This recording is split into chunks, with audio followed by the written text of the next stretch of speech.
चुनाव के नतीजे के सामने आने के बाद एक व्यक्ति की बेहद चर्चा होने लगी, तेजस्वी यादव, जो कि इन दिनों कहीं गायब से हो गए हैं। चुनाव हारने के बाद तेजस्वी का आखिरकार प्लान क्या है, क्या कर रहे हैं, तेजस्वी कहां गायब है। बिहार विधानसभा चुनाव 2025 में सबसे ज्यादा चर्चा जिस नेता ने बटोरी वो थे तेजस्वी यादव, क्योंकि वे जीत को लेकर इतने आश्वस्त थे कि उन्होंने तारीख तय कर दी थी कि मैं इस दिन सीएम पद की शपथ लूंगा, 18 को शपथ लूंगा। लेकिन जब नतीजे आए, घटनाक्रम उलट गया। एनडीए ने 200 सीटें जीतकर सत्ता में वापसी की और आरजेडी सिर्फ 25 सीटों पर सिमट गई। पूरे महागठबंधन की जो संख्या है सीटों की, वो 35 से आगे तक नहीं जा पाई। चुनावी हार के बाद एक बात फिर से चर्चा हो रही है तेजस्वी की। आखिरकार इनका सार्वजनिक जीवन कहां विलुप्त हो गया है।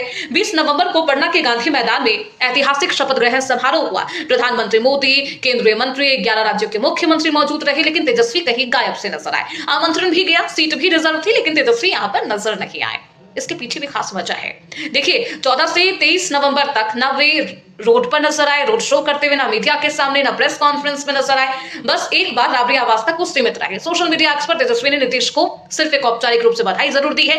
इन 8 दिनों में आरजेडी में विवाद, परिवार में नाराजगी, कलेश, हार की समीक्षा को लेकर उथल पुथल चलती रही। इस चुनावी हार के बाद परंपरा रही है कि विपक्ष का नेता जनता और समर्थकों को एक संदेश दे, लेकिन तेजस्वी बाहर नहीं आ पाए। सबसे बड़ा सवाल शपथ ग्रहण समारोह को लेकर उठा, क्योंकि बिहार के राजनीतिक इतिहास में ऐसा पहले कभी नहीं हुआ होगा कि नेता प्रतिपक्ष इस मौके पर मौजूद ना रहे। चुनाव में हार के बाद 15 से 16 नवंबर के दिन मीडिया ने तेजस्वी को खोजने की कोशिश की। इस दौरान यह जानकारी आई कि वे पासपोर्ट ऑफिस गए हैं। एक तस्वीर भी सामने आई कि वो पासपोर्ट ऑफिस गए, लेकिन मुख्य गेट से नहीं, पीछे के गेट से। ये खबर जैसे ही फैली, राजनीतिक अफवाहें शुरू हो गई। क्या विदेश जाने की तैयारी में है तेजस्वी यादव? क्या मेडिकल इमरजेंसी है या कुछ और, यहाँ पर कुछ और पकड़ा है?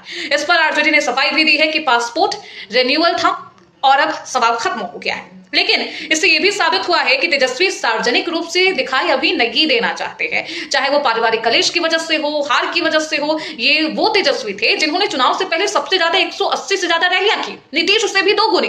लेकिन नतीजों के तुरंत बाद उनका पलट जाना, उनके व्यवहार में परिवर्तन आखिरकार कहलाता क्या है? चाहत क्या है तेजस्वी यादव की? क्यों इस तरीके से व्यवहार कर रहे हैं? ये वही नेता प्रतिपक्ष हैं बिहार के जिन्होंने खूब रैलियां की थी, खूब हुंकार भरा था, आश्वस्त थे कि बिहार में उनकी सरकार बन रही है। लेकिन एकाएक उन्हें क्या हो गया है? ये दूरियां क्या कहलाती हैं? आप हमें कमेंट बॉक्स में जरूर बताएं।